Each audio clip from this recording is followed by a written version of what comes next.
Olha, o meu avô, um homem do campo, dizia uma coisa muito engraçada, que era, se ele visse uma mulher à noite sozinha, no meio do nada, ele ia ter medo, porque só podia ser uma assombração do diabo.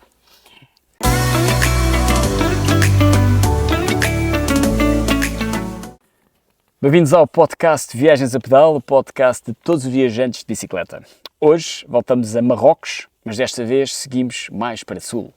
Depois do Henrique Portela, episódio 12, nos ter guiado pela primeira metade da Rota das Caravanas, chega agora a vez de atravessar a Rota das Caravanas Sul.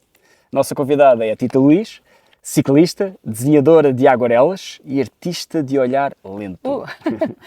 Fez esta travessia acompanhada pela Lia, uma amiga acabada de conhecer há pouco tempo, com quem partilhou o caminho, os quilómetros e os silêncios do deserto. Juntas pedalaram por oásis escondidos, aldeias berberes, montanhas áridas e cores que não se esquecem. Nesta conversa falamos da viagem, claro, mas também do que é ser mulher a pedalar em Marrocos, da força dos encontros inesperados e da forma como um caderno e um pincel podem registar o que nenhuma câmara capta. Apertem os alforjes, hoje seguindo pela Rota das Caravanas Sul, guiados pela sensibilidade, o traço e as histórias da Tita Luís. Uau, meu Deus! Estamos a receber bem os nossos convidados. Bem-vinda! Bem-vinda, Obrigada. Tita. Começamos com a nossa pergunta sempre base, contexto. Estamos em Sintra. Sim. Porquê é que estamos aqui em Sintra? Estamos em Sintra, porque eu sou de Sintra, porque estamos no meio da Serra de Sintra, onde eu comecei a fazer desporto há não muito tempo. Comecei a correr nos trilhos com os meus queridos salamandrecos. E foi daqui que nasceu a minha relação primeiro com o trail, com a corrida, e daí também fazer algum BTT. Eu já andava de bicicleta antes, mas foi com este grupo que eu fiz os meus primeiros 100 km de bicicleta, oh meu Deus! De seguida? Sim, de seguida. E que na altura foi, ainda não há muito tempo, há 8 anos, e na altura foi a loucura, uau, fiz 100 km num dia, meu Deus. E depois, claro, as distâncias foram aumentando E antes da bicicleta, quando é que te apareceu? Qual é a primeira memória de uma bicicleta que tens? Então, a memória de bicicleta desde muito pequenina. O meu pai tinha sido ciclista semi-profissional antes de eu nascer, nunca ouvi assim a andar de bicicleta, mas era algo que ele gostava muito. A minha irmã tinha uma bicicleta daquelas pesadonas, daquelas órbita. Há pouco tempo encontrei-a na garagem e percebi que ela era mais pesada do que eu seria na altura em que me tentaram obrigar a aprender a andar de bicicleta. Assim, eu disse isto, obrigar a aprender. Obrigado a aprender. E que eu não quis, e era o maior desgosto da vida do meu pai, era porque ele queria que eu soubesse andar de bicicleta como uma ferramenta de independência, enfim, e eu não queria. Nos anos 90 o Alcatrão andava longe da minha rua, tinha muitas pedras, e eu não queria, tinha medo, e às tantas percebia que aquilo incomodava mesmo o meu pai. E havia ali assim um sadismozinho de não querer. Até que um dia o meu pai, eu já tinha pai aí 11 anos, e um dia o meu pai chegou mais cedo do trabalho e olhou para mim e disse: "Tu hoje vais aprender a andar de bicicleta." Pai, e eu nesse dia percebi. Não havia nada a fazer assim nesse dia, aprendi a andar de bicicleta. E como é que foi? Adorei, nunca mais parei. Depois foi exato. completamente, a partir daí foi desde essa altura que tenho os joelhos completamente desgraçados, cheios de cicatrizes e nódoas negras e tudo, mas nunca Mas era mais sempre larguei. aquele lazer de brincar com os miúdos na rua, com os vizinhos do lado e da coisa. Okay. Sim, depois, passados uns anos, eu vivi na Holanda quando fiz Erasmus, aí andava muito de bicicleta. Na altura fiz uma viagem de 50 km de bicicleta, foi assim a loucura. Mas estamos a falar de uma bicicleta que me custou 25 euros no ferro velho da esquina. Portanto, fazer 50 km com aquilo Foi uma aventura. Sim, daquelas com os pedais à holandesa que tu pedalas para trás, para travar. Ou seja, andava de vez em quando, mas sempre uma relação, nunca fiz desporto só E pouco hoje tempo. a tua relação com a bicicleta usas só para desporto e viagem? Não, ou no dia-a-dia, em Lisboa também ando de carro, atenção, mas no dia-a-dia também uso bicicleta, especialmente estando em Lisboa, tenho bicicleta citadina só para andar pela cidade, tenho passo da gira e é um meio que eu uso mesmo muito. Também uso carro, mas dentro da cidade realmente acho que não faz sentido outra maneira. Sim. E viagens sem bicicleta? Sim. Qual é a primeira memória que te vem de bicicletas? Sem bicicleta. De viagens, estamos já a ver eu comecei a viajar tarde, os meus pais não viajavam, O meu pai faleceu sem nunca ter andado de avião. Sempre tive uma grande curiosidade por viajar. No entanto, não era algo disponível, não era algo dentro do meu seio familiar. A primeira vez que andei de avião já tinha apenas 20 anos e fui fazer um estágio da faculdade em Itália, que eu arranjei maneira de fazer aquele estágio para fora porque eu queria ir para fora, eu tinha de ir para o estrangeiro e se a única maneira era fazer um estágio, então que fosse um estágio, mas eu tinha de sair daqui, tinha de ir lá fora ver o mundo. Sim. E foi a primeira de muitas depois. Sim, depois a primeira de muitas, entretanto, como deves saber, isto é viciante. Vou dizer. Portanto, hoje em dia, já há uns bons anos tenho o hábito, mês de fevereiro passo fora. Portanto, passo um mês fora todos os anos em fevereiro. Bem. E viagens de bicicleta? Qual é que é a primeira? Então, a primeira foi, tenho de agradecer à Ciclo-Oficina dos Anjos, porque eles fizeram pedalanças. Fazem uma coisa que fazem quase todos os anos, que é ir até o Andanças de bicicleta. E têm dormidas organizadas pelo caminho.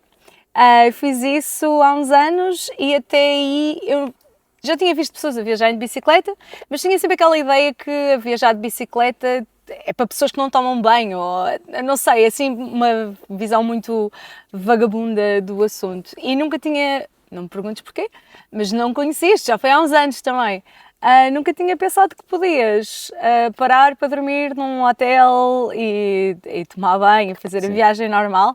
E fiz o pedalanças e foi uma coisa absolutamente libertadora. Aquela coisa de viajar com a bicicleta, não teres o carro, disparando, parar para tomar banho em praias fluviais, tudo aquilo foi uau. E o Andanças, onde é que é? Só para a malta Sim, contextualizar? então o Andanças vai mudando de localização, na altura era ao pé de Castro Verde, ao pé da barragem de Póvoas e Meadas, e o pessoal fazia mais ou menos 60...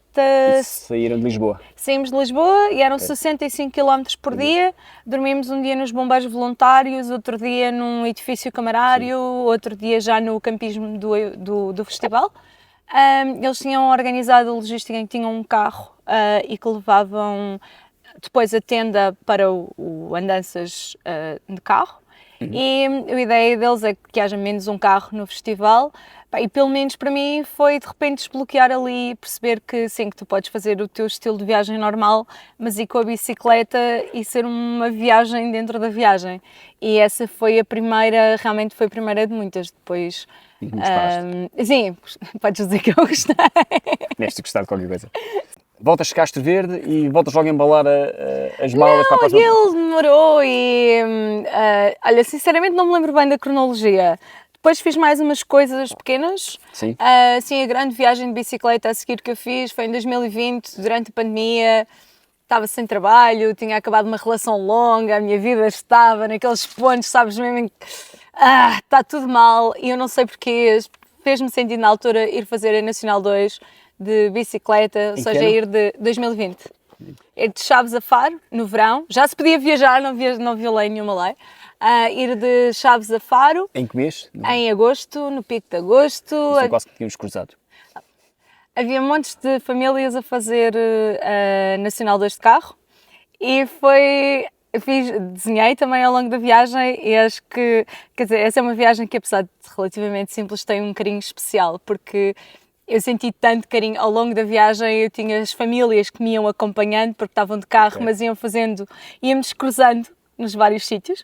E as pessoas a passarem de carro e aplaudiam, pessoas que me davam garrafas de água, nos vários grupos da Nacional 2 no Facebook havia fotos minhas que as pessoas diziam vimos-la ontem, não sei onde.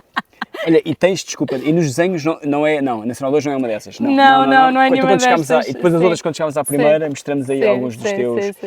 E fizeste sozinha, só um pequeno pormenor? Sim, fiz sozinha. Sim, fiz sozinha. Com tudo marcado, que é sempre aquilo tudo marcado, ou ias andando e à aventura? O meu esquema quando viajo é, quando possível, não é? Mas o meu esquema é, cada dia, quando eu paro para almoçar, vejo mais ou menos como é que eu me estou a sentir neste dia, quantos quilómetros é que eu já fiz, o que é que ainda me apetece fazer, como é que eu me estou a sentir. Normalmente peço uma tosta mista, vejo o alojamento para esse dia, reservo, tento fazer uma power nap e depois sigo viagem. É o meu, quando possível. E levavas a bicicleta uma de estrada, aqui para a malta mais aficionada e mais Sim. técnica, que quer ouvir Certo. esta que vimos alguns Sim, som. sim. Não, Estrada eu faço parte ou BTT? dessas pessoas. Exato, esse pormenor. Então levava uma bicicleta de estrada Ok. com 100 alforjes laterais, com Já com o backpack, o saddlebag. sim, com um saddlebag, com um tubo de selim Sim. e à frente com uma bolsa pequena que eu levo sempre, porque levo sempre o meu material de desenho à frente.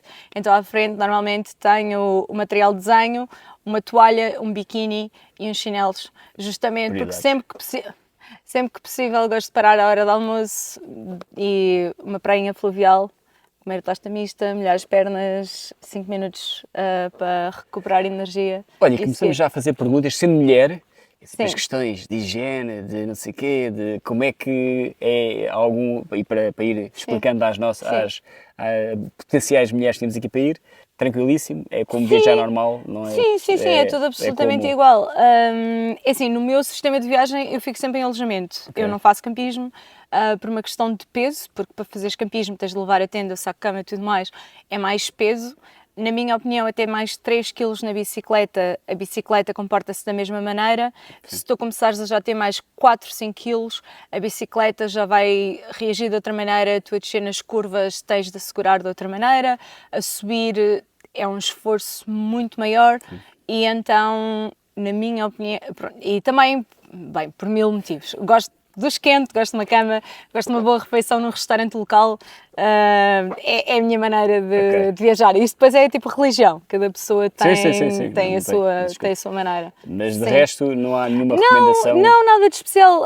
Na bagagem eu levo sempre, ao longo do ano, levo sempre 2 calções de ciclismo e uma roupa para a noite. E aquilo que eu faço sempre é, à noite, assim que eu chego ao alojamento, eu lavo os calções. Nem que seja só a carneira, que é a parte almofadada dos calções. E então lavo sempre essa parte e se tu torceres bem os calções contra uma toalha, vais tirar a maioria da umidade, deixas pendurado no quarto, no outro dia de manhã já vai estar enxuto, se não tiver, depois do lado de fora do alforje, ou quando parares para almoçar, depois aquilo a apanhar sol, está seco e assim todos os dias trocas os calções. Em relação ao jersey, no verão também dá para fazer a mesma coisa, de inverno uso merino e também vou trocando, mas o merino não ganha cheiro e então... Disfarça. Dá para aguentar as 2 noites. Ninguém... Não, pá, depois vais vendo também como é que é o dia. Se tens um dia mais curto, aproveitas e lavas a roupa toda. Se tens dias mais compridos, é tranquilo. Aquilo que eu tento fazer é rodá-los. Se não posso lavar, rodo, para não usar a mesma roupa vários dias seguidos. E aí, em relação a ser mulher, é isso. É os calções, não usares 2 vezes os mesmos calções se os lavar, por uma questão de risco de infecção, mas é a mesma coisa. Sim. Sozinha, em Portugal, e como é que sentiste? Pensaste alguma coisa, algum receio? Não, eu acho que sendo mulher, olha, o meu avô, um homem do campo, dizia uma coisa muito engraçada, que era, se ele visse uma mulher à noite sozinha, no meio do nada, ele ia ter medo, porque só podia ser uma assombração do diabo. É bem observado. Exato, e eu penso muitas vezes nisso e já tenho a certeza que já assustei muito o homem para este país fora, porque as pessoas de facto veem uma mulher sozinha e há um bocado... e então quando ages como não tenho, estou tranquila, as pessoas ficam às vezes quase até... Sim. O que é que... não, acho que não há, acho que é mais até o contrário, acho que é um lado muito positivo nesta história, porque há uma grande proteção. Se eu bater à porta de alguém a pedir água, por exemplo, as pessoas vão me ajudar com toda a certeza. Até num café, num restaurante, já está fechado, mas eu ainda lhe faço aqui uma tosta, ainda... Há quase aquela coisa... vivemos numa sociedade patriarcal, a mulher é vista como um ser mais vulnerável e há que saber tirar partido disso. Agora vão-me matar por eu ter dito isto, mas é assim.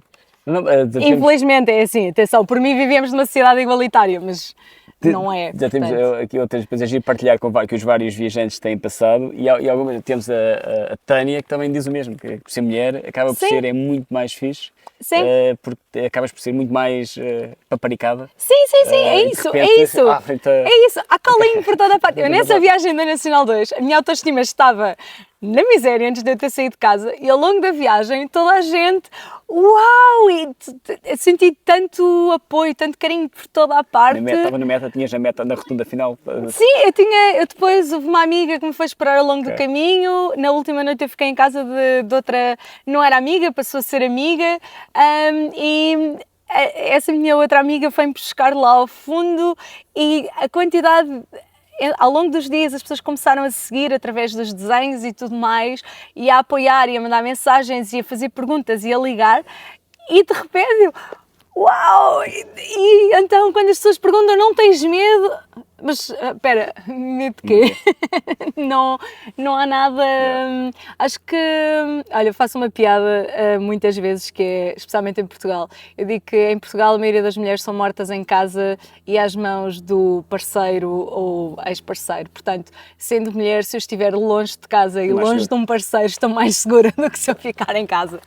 Normalmente as pessoas não acham piada esta piada, podes cortar depois. Temos de tudo, é sem, não temos censura, não há censura. É só não ver quem não gostar, tem bom remédio. Ninguém muda. Pronto, mas é uma piada infelizmente muito válida, sim. Ok, Nacional 2, adoraste no fim dessa sou maior, a partir de agora ninguém me para. Exatamente, completamente. A seguir, qual é que foi logo a seguir? A seguir foi fazer a 222, que vai do Porto até Espanha. Desde do Porto desde Gaia, sim, desde Gaia até já Almendra, que já é praticamente em Espanha. Sim, acho que foi essa que eu fiz a seguir. Depois, nesse mesmo ano, tinha de ir a Santiago de Compostela a uma conferência. Não queria ir de carro, não há transportes públicos, e decidi que ia de bicicleta, mas decidi que não queria fazer o caminho de Santiago, e então fui até Santiago de Compostela, mas por estrada. E tracei, aqui tenho... E aqui tens o livrinho? Sim, aqui tenho um dos desenhos. Normalmente paro 2, 3 vezes durante o dia para descansar, para desenhar, para comer. Aqui neste caso era um dia em que estava muito frio, eu não estava a aguentar mais com o frio, estava no lado norte da Ilha da Arousa, estava aquela nortada, aquela morrinha que aqui na zona de Sintra conhecemos tão bem. Eu estava cheio de frio, parei num café, era mesmo um tasco de pescadores, e como tinha o Garmin com pouca carga, pus o Garmin à carga, estava quentinho, estava ali o sol a bater e comecei a desenhar os pescadores. E o dono do café, assim, aquele senhor de barba, aquele homem rijo da tasca, começou a ver a desenhar e começa a ver os amigos a nascerem no caderno e vem para o pé da mesa e começa a saltar entre um pé e o outro e começa a ficar super entusiasmado. E isto é uma das coisas que eu gosto muito no desenho, é como tu vês a transformação das pessoas, como tu tens de repente aquele homem forte, de barba feita, e de repente é uma criança de 5 anos que está a olhar para o desenho, está a olhar para as cores e está-me a perguntar o que é que eu vou fazer a seguir, e está a dizer, este é o não sei das quantas, e este é não sei quem mais. E então ele vai-me buscar bolinhos e vai-me buscar outro café, e no fim, quando me fui embora, ele não só me ofereceu o café, como ainda me ofereceu esta imagem da Nossa Senhora Marinheira, que é uma imagem plastificada. Tem aqui a Ilha da Arousa neste lado tem uma oração, Salve Marinera, e é uma imagem que, se tu reparares, tem os cantos arredondados, ela é toda arredondada e plastificada, para os pescadores terem dentro da mão durante as tempestades no mar. E isto é daqueles souvenirs que, nem sequer sou católica, mas é daqueles souvenirs que tu gostas de ter, porque há aqui toda uma história que acabas a compor, que acabas a criar, e são estas memórias, por muitos quilómetros que possas fazer e uma média fantástica ou tudo mais, a verdade é que depois no fim do dia aquilo que tu te vais lembrar são estas interações que tens com o senhor lá do Tasco, sim, com os pescadores. Santiago, e bicicleta por estrada? Sim, okay. por Aquela estrada. é a principal? Não, aquilo que... o motivo foi sempre cortante, foi sempre o mais pela costa possível. Okay. Fiz sempre grandes desvios para ir sempre o máximo pela costa possível. Apanhei vários pedaços de vários caminhos. E porque eu queria ir com a minha bicicleta de estrada, não gosto muito de fazer BTT, apesar de ter ido para Marrocos de BTT. Mas BTT não é não é a minha modalidade preferida. E como é que, então, antes de chegar, como é que saltas para o BTT e para Marrocos? Não, eu já faço BTT há algum tempo, mas é sempre Enfim, não é? Venho para a Serra às vezes de BTT, mas o meu BTT é aquele que chamam gravel, se calhar. Não, aqui em Sintra é mais BTT, mas não sou assim pessoa muito afoita. Mas já há uns anos tenho bicicleta de BTT, na altura a minha bicicleta de BTT não era assim a melhor. De facto, comprei uma bicicleta de BTT melhor para levar nesta viagem. Para o BTT porque eu conheci a Lia, com quem fui fazer a viagem. Conheci a Lia praticamente um mês antes de irmos de viagem, e ela disse-me que queria fazer esta rota e queria ir de BTT, e a Lia goza comigo porque diz que eu digo que sim primeiro. Quando alguém me faz um convite, eu digo que sim primeiro e depois é que pergunto os detalhes. E isso é verdade. Se me convidares para uma viagem, ok, e depois vamos negociar, porque mais ou menos tu negocias... Sim, Marrocos, podia ajustas as coisas de maneira a dar para ti também. O importante é que tu, quando falas com outra pessoa, comuniques o que é importante para ti, o que é que não é não negociável. Para mim, no caso, não era negociável acampar e fazer campismo selvagem e autonomia total. Isso foi uma coisa que decidimos logo as duas, porque por sermos mulheres não sabíamos até que ponto é que seria seguro, porque ainda era inverno, portanto havia temperaturas mesmo muito baixas durante a noite, porque por causa do peso todo que tínhamos de levar nas bicicletas. E de resto seria off-road, deixei escolher a rota. Porque eu não gosto de planear. Por isso é que eu fiz sempre coisas tipo a Nacional 2, a 222, caminho até Santiago sempre pela costa, que são coisas que tu podes só seguir as estradas, não precisas de estar muito tempo a planear muito. E então deixei a escolher. E foi off-road, foi BTT. A parte boa é que vim de lá com a manicure feita, ou seja, vim de lá com um grande kit de unhas, sim, foi a vantagem, foi o meu souvenir da viagem. Então de repente estás com ali num grupo de, já agora podemos falar, não é? Sim. Que é o Women's Bikepacking, sim. É um projeto da Lia e da Diana de trazerem mais mulheres para o bikepacking. Fui na segunda edição que elas fizeram, foi um fim de semana na Arrábida. Fui justamente para conhecer outras mulheres como eu. No meu caso não era tanto para estimular a autonomia, que é aquilo que se pretende, mas até um bocado numa de partilhar experiências e mostrar a pessoas menos experientes que sim, venham, isto é tranquilo. A sociedade diz-vos que é perigoso, mas não é à vontade. Eu acho que isso, sendo mulher em Portugal, o mais difícil é sair de casa e não estando fora de casa, porque até sair de casa toda a gente diz e se acontece alguma coisa e é perigoso e tudo mais, e depois quando uma mulher chega à estrada e começa a pedalar e percebe que afinal não. Então estava nesse grupo e no fim de semana a Lia estava a falar com outras pessoas, a dizer que tinha uns dias livres e que estava disponível para darmos umas voltas, e eu naquela altura também estava com bastante tempo livre e disse, olha, também estou com algum tempo livre, se quiseres combinar alguma coisa, nós até moramos mais ou menos perto uma da outra, podemos combinar. E ela diz, sim, tens dias, mas quanto tempo é que tens? Eu tenho algum tempo livre. E ela, então e se fôssemos assim, fazer alguma coisa maior, viajar? Eu, olha, à partida pode ser. Então e se fôssemos para Marrocos?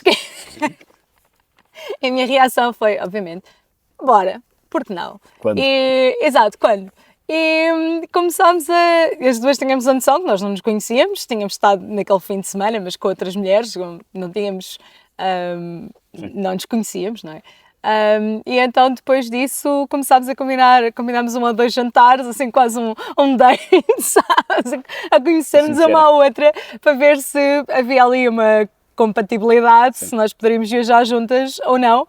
E percebemos as duas que estávamos num espírito bastante flexível.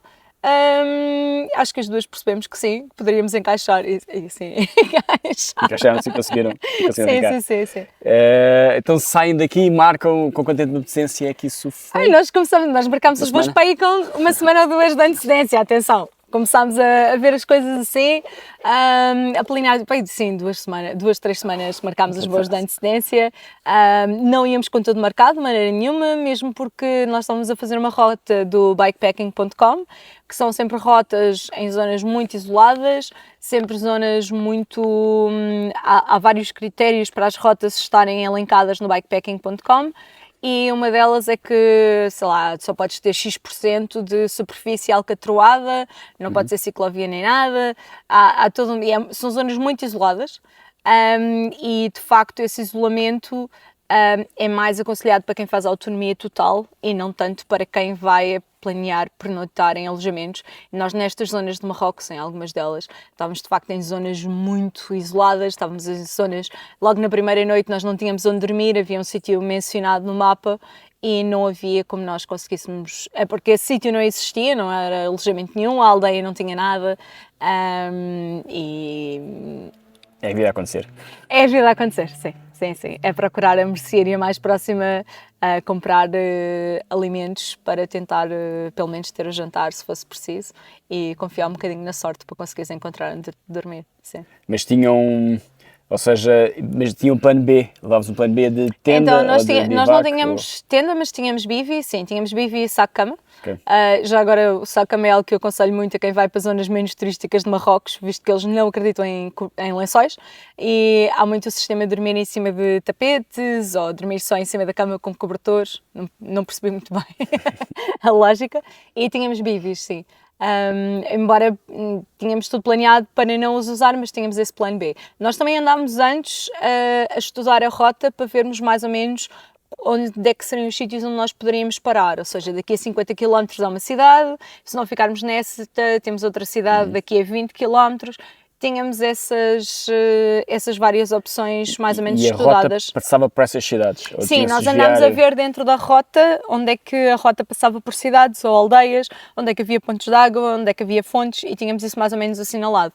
Porque lá está, se tu estás em Marrocos, no meio das montanhas, nós fizemos o anti-Atlas, havia zonas mesmo... Remotas. Sim. E então tínhamos de estudar pelo menos a questão básica da água e alguma alimentação. E partem de onde?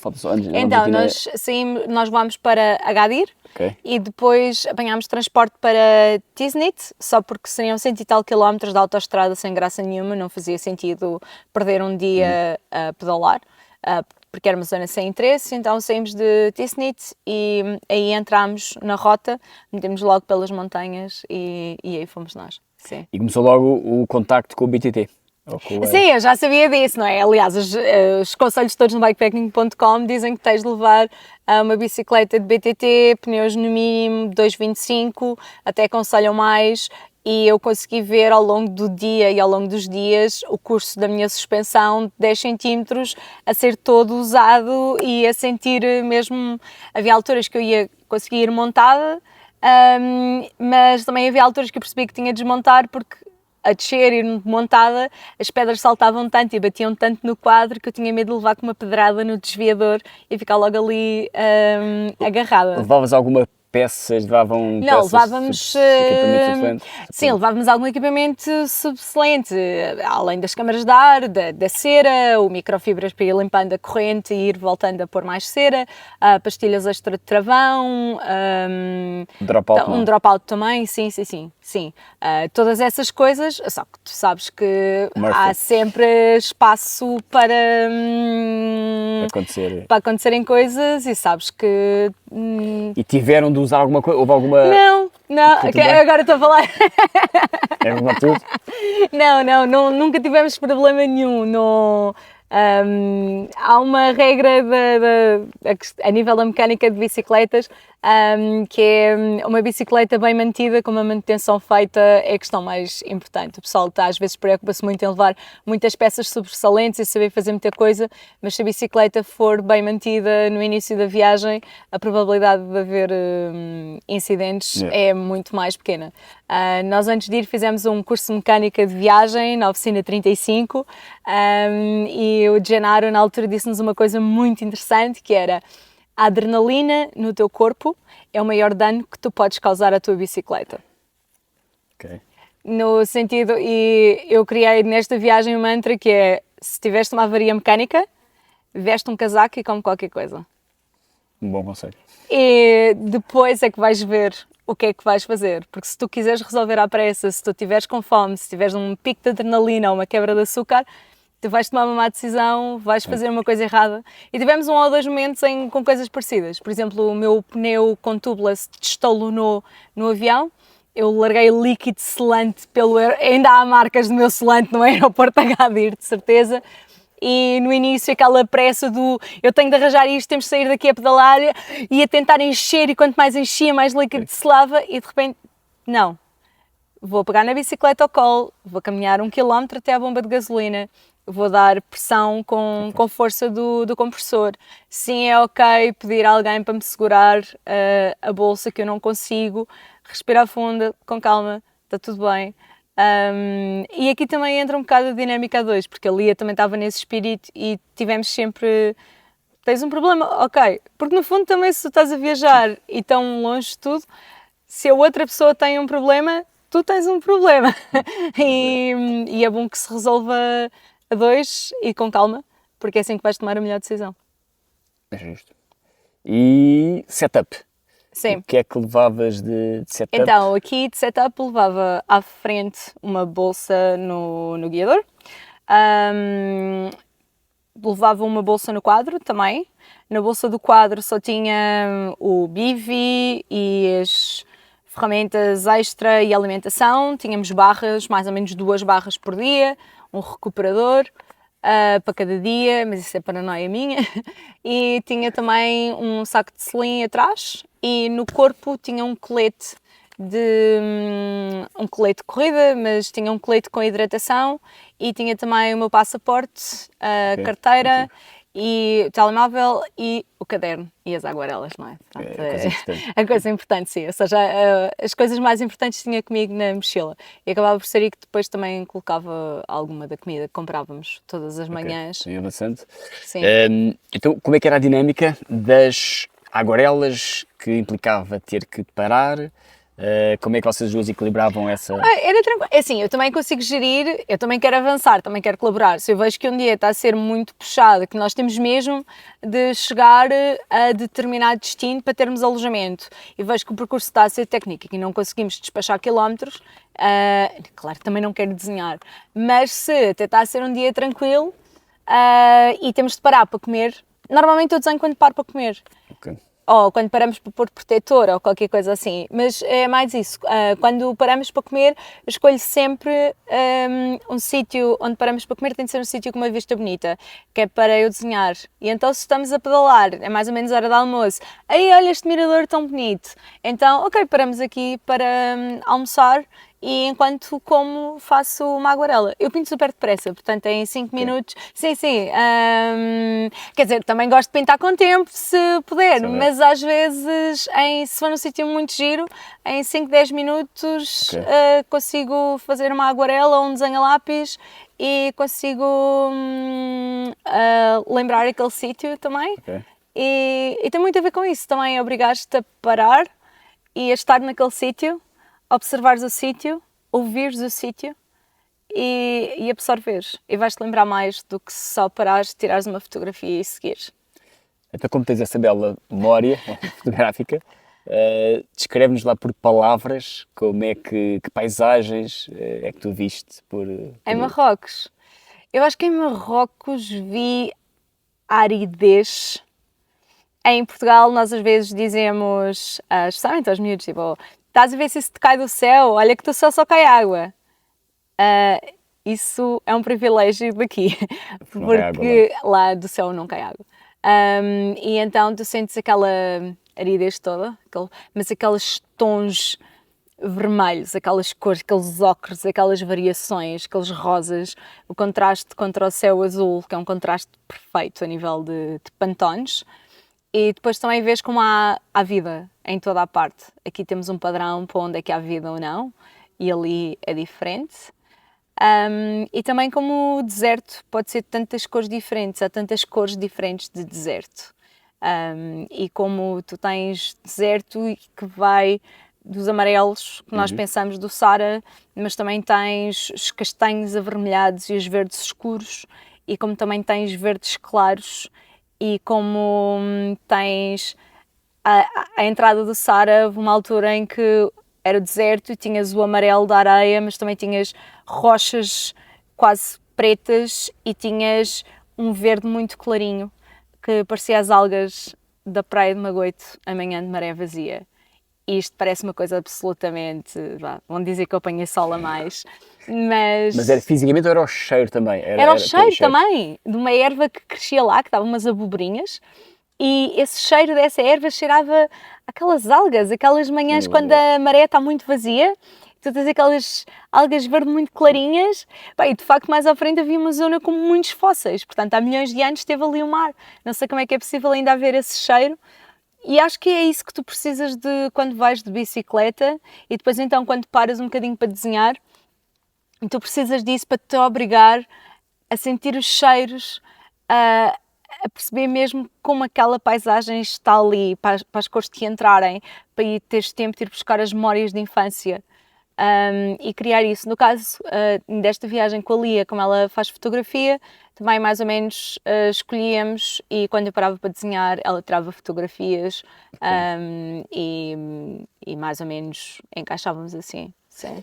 É preciso ter tempo para ter essa capacidade de observar essa paisagem, não é? É sempre um dilema. Sim, mas... Pedalar mais ou... Certo, também sou para desse dilema. Mas também gosto de viajar com calma, com tempo, com flexibilidade e não me importo se calhar, especialmente em viagem, de fazer menos quilómetros. Quando eu digo fazer menos quilómetros, também, atenção, fizemos sempre à volta de 80 km por dia, 80 a 100 km por dia, portanto ainda é qualquer coisa. Nos dias em que estive sozinha, houve dias a fazer 150 km, portanto... E com desníveis grandes.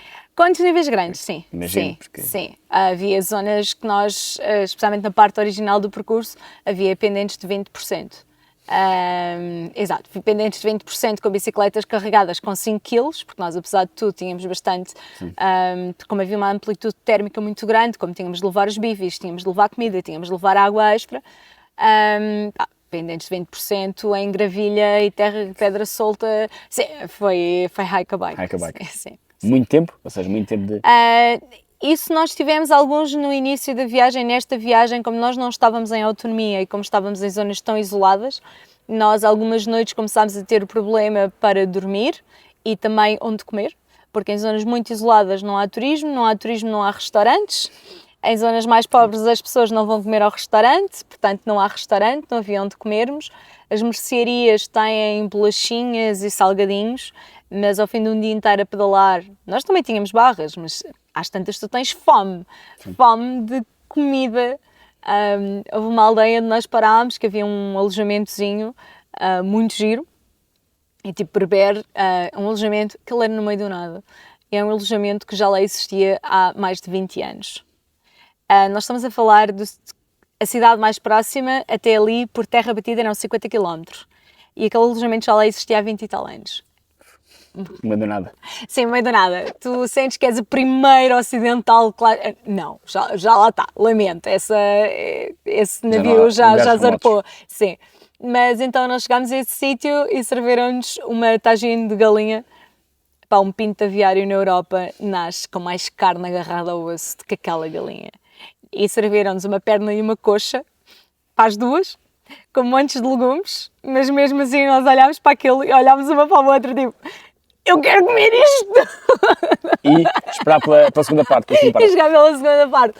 Era daqueles dias em que tu comerias um frango inteiro sozinho, sabes? Mas servem-te um quarto de frango magro. E nós,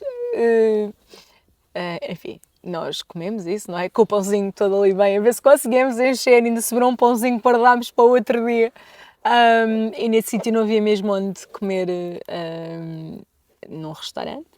E então nós a da altura tivemos de optar por alterar a rota, sair de rota, meter pelo Alcatrão, continuar pelas montanhas, mas em vez de ir pelo... Quer dizer, ainda fizemos mais um dia ou dois de montanha dura, terra batida, mas decidimos que tínhamos de nos meter pelo Alcatrão e tínhamos de começar a ir sempre em direção onde queríamos ir, em direção à Sara, mas teríamos de ir pela estrada para podermos passar por aldeias, para podermos ter restaurantes, para podermos ter alojamentos, porque tínhamos fome. A decisão é então porque achavam que já não conseguiam, não tinham energia suficiente ou força e motivação e está tudo bem? Não, é questões de logística, não dava mesmo, porque nós, aquilo que aparece no mapa como sendo cidade, eram 4 ou 5 casas, ou mesmo que fossem 20 casas, mas eram 20 casas onde não há um restaurante, não há nada. E não há nada nos nossos termos. E atenção, Marrocos tem zonas lindíssimas, cheias de turismo e com muitas infraestruturas. Mas esta zona não era assim, era uma zona muito remota. Lindíssima, mas muito remota. E portanto nós percebemos que tínhamos de alterar. E até há uma piada, um dia no Instagram em que eu ponho um vídeo, nós dizemos, ok, hoje nós vamos mudar, vamos para a estrada, vamos pela confusão. E nós estivemos numa estrada onde ao longo de 3 horas passaram 5 carros. Estradas em que não havia vival, mas estradas lindíssimas à mesma. Mas tivemos de fazer assim também porque em estrada tu consegues progredir e consegues chegar até um alojamento, até consegues chegar até um sítio onde há um restaurantezinho, onde há um café. E pelas montanhas, em trilhos com esta inclinação de 20% de terra solta, nós não conseguíamos progredir. E se calhar, efetivamente, se nós estivéssemos com a autonomia total, que teria sido o setup perfeito para esta rota, em autonomia total nós podíamos acampar quando quiséssemos, podíamos cozinhar quando quiséssemos, não teríamos tido estes problemas. No nosso caso, nós achámos que não seria a melhor opção. Para mim não seria a melhor opção nunca, porque campismo não é algo que eu gosto, dá-me claustrofobia, mas também tenho de dizer que nós achamos que não era a melhor opção pela questão de sermos mulheres e não quereríamos acampar, e tenho de dizer que teria sido tranquilo, não teríamos tido qualquer tipo de problema, porque nós ao longo da viagem toda nunca tivemos problema nenhum nesse aspecto, mais até pelo contrário. E recordas-te de alguma interação? Sim, não há como não falar na família Boad, que tão carinhosamente nos acolheu na primeira noite, que nós achávamos que havia um alojamento, que afinal não havia. Andámos lá na aldeia à procura e fomos à mercearia comprar comida e a perguntar às pessoas, às tantas até a ver se alguém nos oferecia um sítio onde dormir. E nós até dizemos, nós temos sacos de cama, nós temos tudo, basta dizerem que nós podemos ficar aqui num telheiro e nós ficaríamos tranquilas. Nada. Depois é uma coisa engraçada, que é em algumas culturas, como no caso em Marrocos, o espaço público é dos homens, não há mulheres na rua. E portanto, se um homem nos convida para ir para casa, também tens de ver qual é que é o objetivo do convite.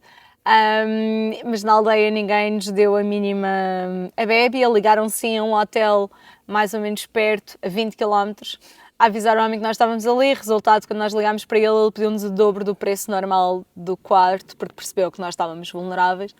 Nós decidimos que íamos tentar pedalar até lá, e se no caminho encontrássemos um sítio fixe para acampar, acampávamos pelo caminho. E parámos para vestir os casacos, estava muito frio, esse era o problema também para nós para acamparmos, é que estava muito frio. E há um senhor taxista que para e nos pergunta para onde é que nós vamos. E no início eu achei que ele nos queria vender a viagem de táxi até ao hotel e mandei o homem embora. E o homem insistir e eu tipo, não queremos nada. E o senhor olha-me nos olhos e diz num tom muito carinhoso: Venez à la maison avec moi, il y a des enfants, il y a du manger, il fait chaud, venez avec moi. E eu percebi pelo tom do homem que era aquele tom paternal, de quem, por favor, deixa-me ajudar-te, por favor, deixa-me tirar-te da estrada. Então nós seguimos o senhor, ele foi de carro devagar, nós fomos de bicicleta atrás dele, entramos lá no pátio, em casa, e depois era-se aquela situação que eu pessoalmente gosto muito nisto da viagem de bicicleta, que é, tu até podes ser uma pessoa muito bem sucedida, ou para ti aqui que te podes ir e ficar no hotel que tu quiseres, mas de repente tu estás no meio do deserto e o teu Visa vale nada, é um bocado de plástico, e tudo aquilo que tu possas achar que és, de repente deixa-te tão vulnerável às circunstâncias, aos elementos, como a qualquer outra pessoa. E então nós entramos na casa do senhor, indicam-nos o estábulo, que foi onde nós fomos deixar as bicicletas, assim com o cheiro a burro, e entramos em casa cheios de pó, tínhamos comida na mochila, estávamos cheios de fome, não sabíamos se devíamos tirar a comida da mochila, pôr na mesa, o que é que ia acontecer. E entretanto vem a filha do senhor, que tem 18 anos, a Amin, e nós percebemos depois que o senhor, apesar de não ser comum, o senhor deixou a filha estudar até ao secundário, a filha sabia falar algum francês, algum inglês, usar o chat GPT para comunicar, nunca pensámos estar numa família berber a usar o chat GPT para conseguir comunicar com as pessoas.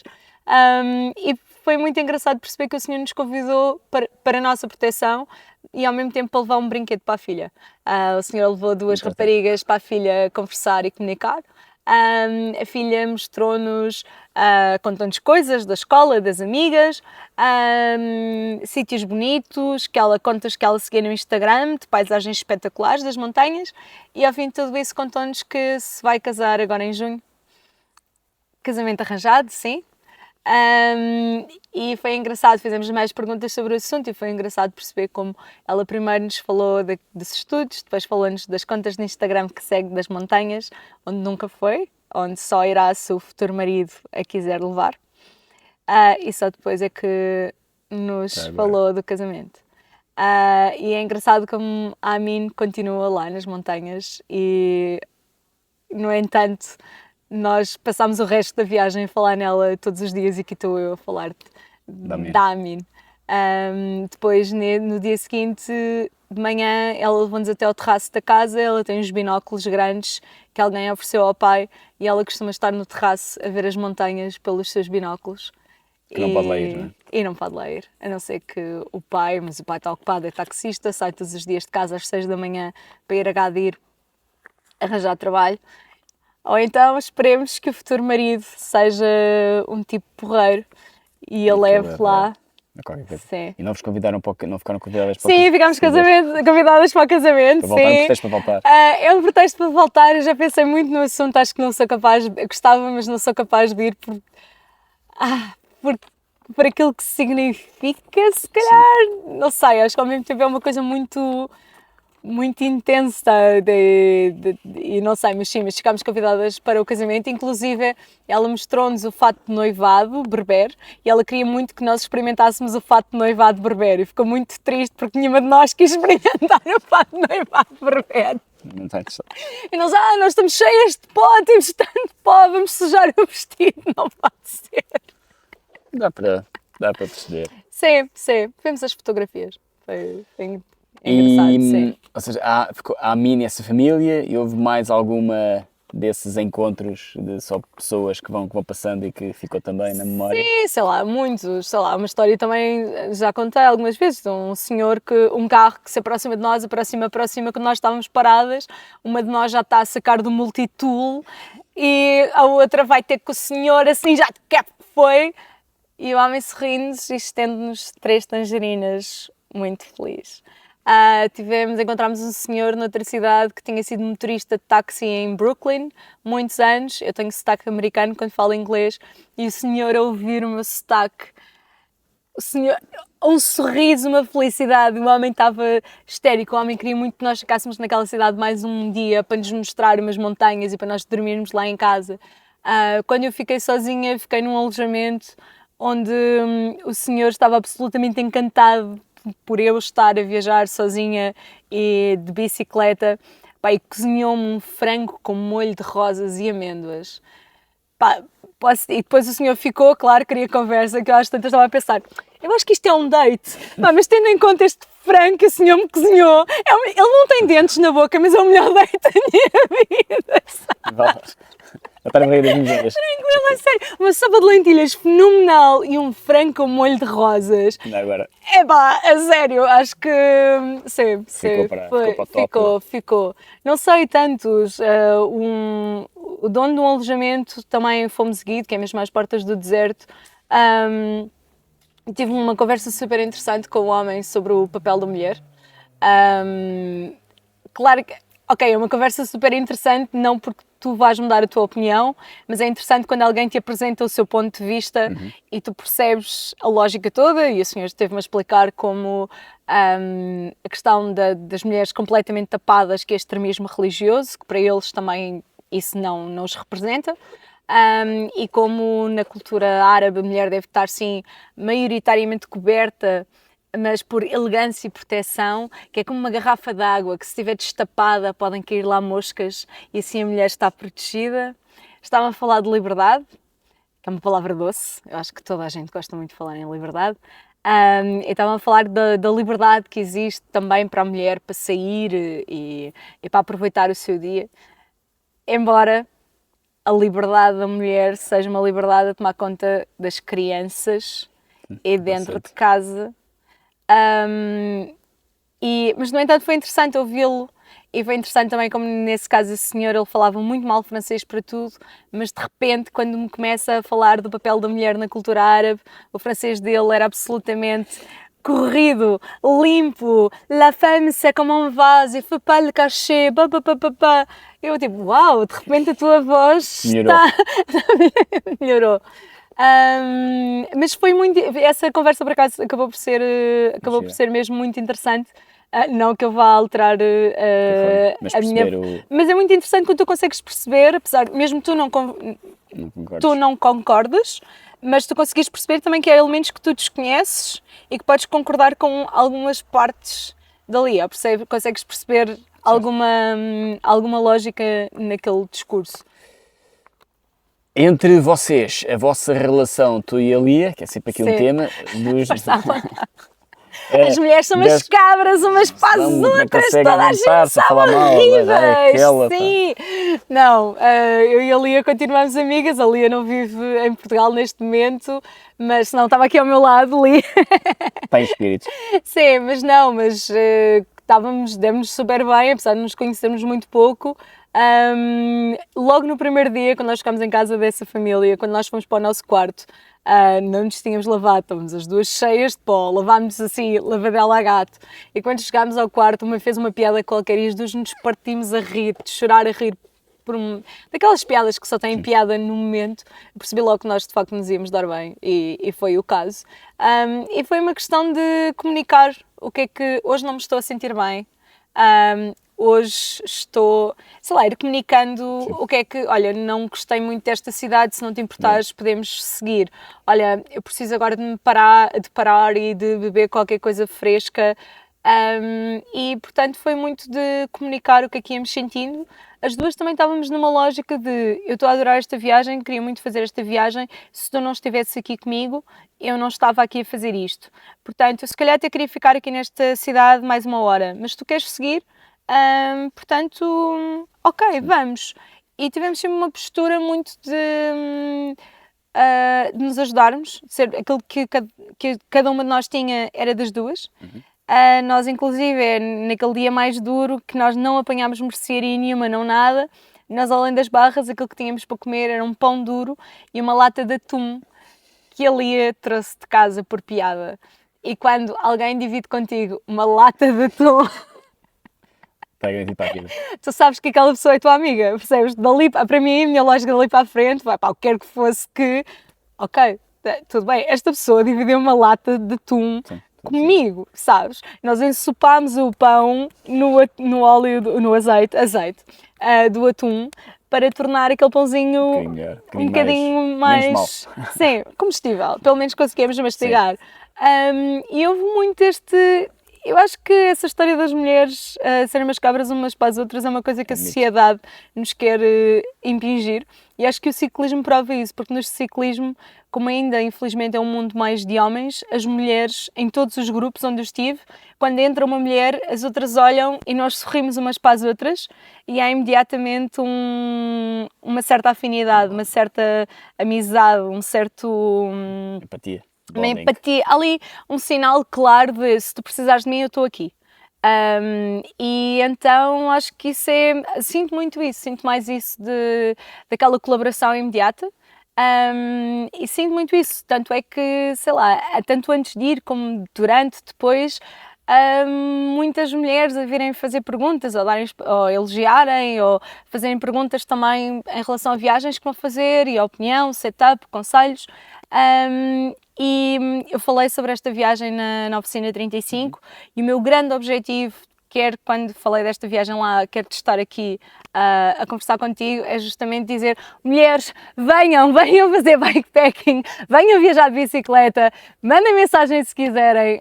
É um mundo que está disponível e as barreiras são sobretudo psicológicas, é tranquilo, é seguro. Venham. Sabia. O que custa mais é dar a primeira pedalada. O que custa mais é dar a primeira pedalada. O que custa mais é fazer aquele primeiro fim de semana fora de casa. É perceber as questões do setup. O que custa mais é perceber que vais andar de bicicleta sem cuecas debaixo dos calções, oh meu Deus. Mas depois de perceber essas coisas, depois, olha, realmente não tem nada de mais ali, portanto, venham. Boa, era isso que eu ia. O prólogo depois da viagem, separam-se, alia-se, vocês acabam, chegam ao destino, que foi... Sim, o destino foi fomos a Guito, que era no Saara, nós queríamos chegar até agora. Deserto, falta Sim, isso, o deserto, sim, o deserto do Saara.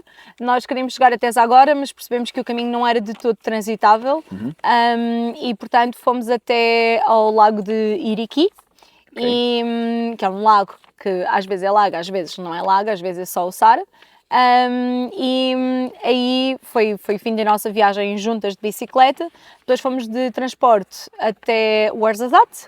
Aí ali seguiu para Marrakech, porque ela não tinha tantos dias de férias como eu.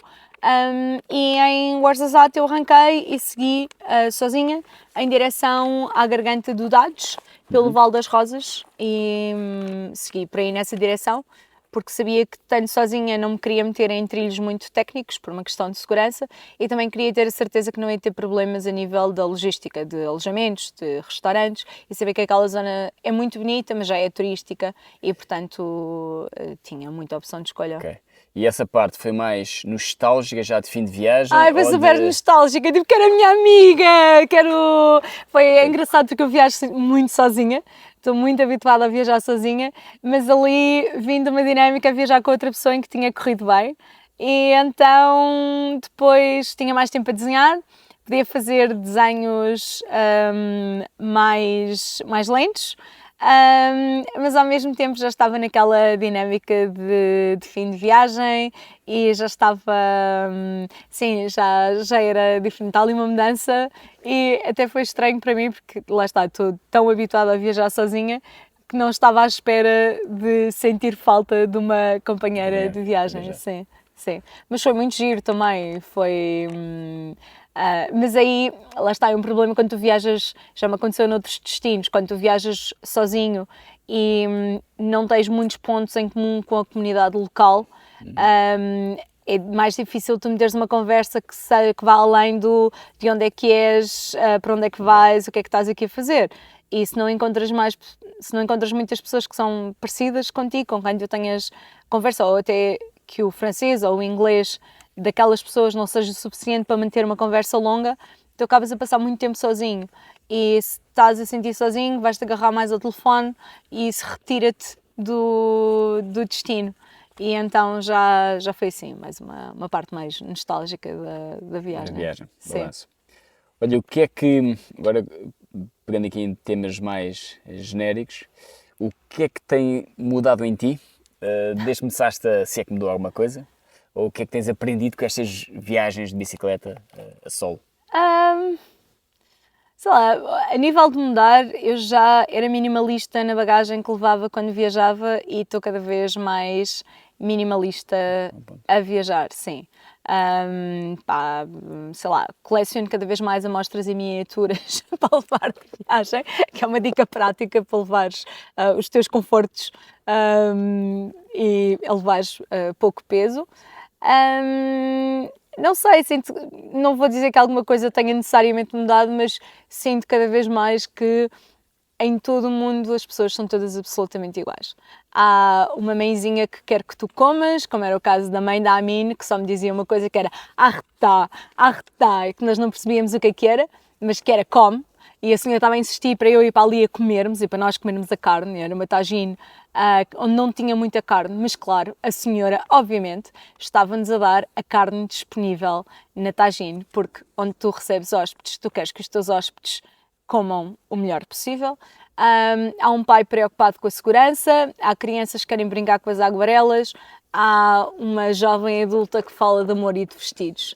E sentes que somos todos absolutamente iguais e que essas questões de segurança, de medo, de crime, toda a gente acha que é uma ameaça abstrata, mas que quando tu vais a ver as pessoas são iguais, toda a gente quer bem. Acho que é mesmo isso, sentir que há um fundo bom em toda a gente e que principalmente a natureza é realmente boa e que se tu fores com uma certa postura também disponível para encontrar esse lado bom, que é mais provável que esse lado bom apareça e venha ter contigo, sim. E já houve algum local, algum momento onde tenhas sentido muito pequenina face ao tamanho do mundo? Em todos. E acho que essa é a beleza de viajar então das montanhas, sei lá, no alto das montanhas para onde nós andámos. Principalmente num dia em que esse dia que nós subimos umas pendentes com 20 e tal por cento, quando nós chegámos mesmo ao alto, que nós toda à volta víamos montanhas, tinhas um olhar a perder de vista, mas tu, a perder de vista, tu só vias montanhas, não havia uma única casa, não havia um único nada. E quando aí apareceu uma fonte, no meio do nada, uma espécie de um castelinho com uma fonte, é como tu, ao mesmo tempo, como o mundo é tão grande e tu és tão pequenino, mas ao mesmo tempo o mundo é tão grande e há vida em toda a parte, porque está ali uma fonte. Portanto, já ali alguém esteve antes de ti e há gente e há vida que precisa daquela fonte ali.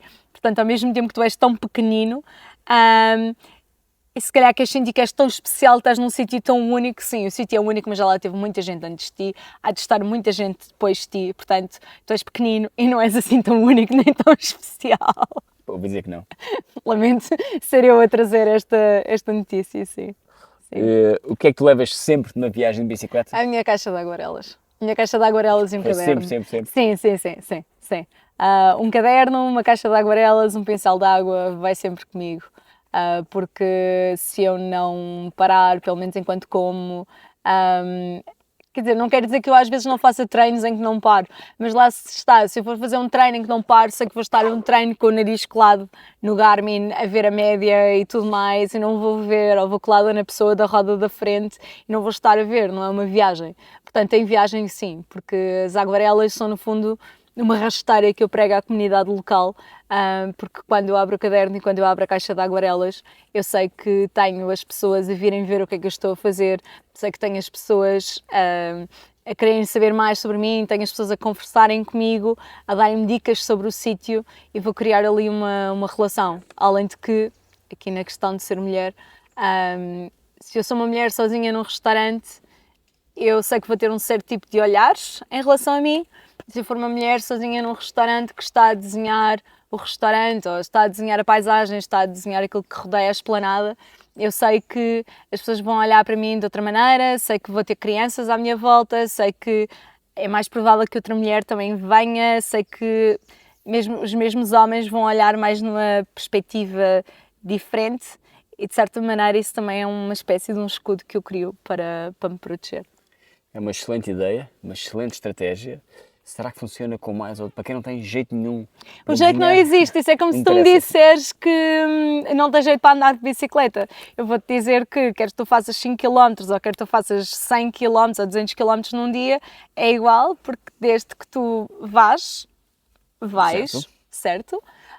Com as aguarelas ou com lápis de cor ou com o que seja, é a tua expressão. Também podes estar a escrever, mas experimenta, faz qualquer coisa que tu gostes. E eu também demorei uns anos, a sério, quando eu fazia urban sketching, que é como se chama isto, desenhar aquilo que estás a ver, durante algum tempo eu só desenhava estando de costas para a parede para ter a certeza que ninguém via o que é que eu estava a desenhar. Porque eu tinha medo que as pessoas olhassem, vissem os meus desenhos e achassem que eu tinha algum tipo de problema cognitivo. Mas depois isso vai evoluindo, vais encontrando o teu estilo, vais conhecendo outras pessoas que também desenham, há outros artistas que vêm ter conversa contigo, inclusive eu percebi porque é que muitos dos artistas, como se diz, não é? A piada que são esquizofrénicos, é porque há muita gente que te oferece café e copos de vinho e, no entanto, tu não consegues fazer dinheiro nenhum com a arte. Mas sim, em restaurantes, por exemplo, já perdi a conta aos copos de vinho que já me ofereceram.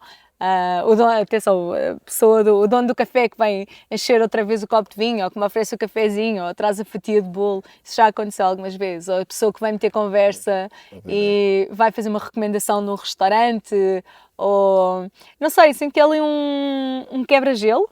Okay. E gosto dessa aproximação. Além de também te obrigar a parar, a respirar, a ver, a ouvir. Desperta mais sentidos na viagem. São mais camadas da viagem. E o que é para ti um bom dia de viagem em bicicleta? Um dia de viagem em bicicleta é um dia em que consigo fazer uns bons quilómetros, consigo parar para desenhar 2 ou 3 vezes e há uma praia fluvial pelo meio.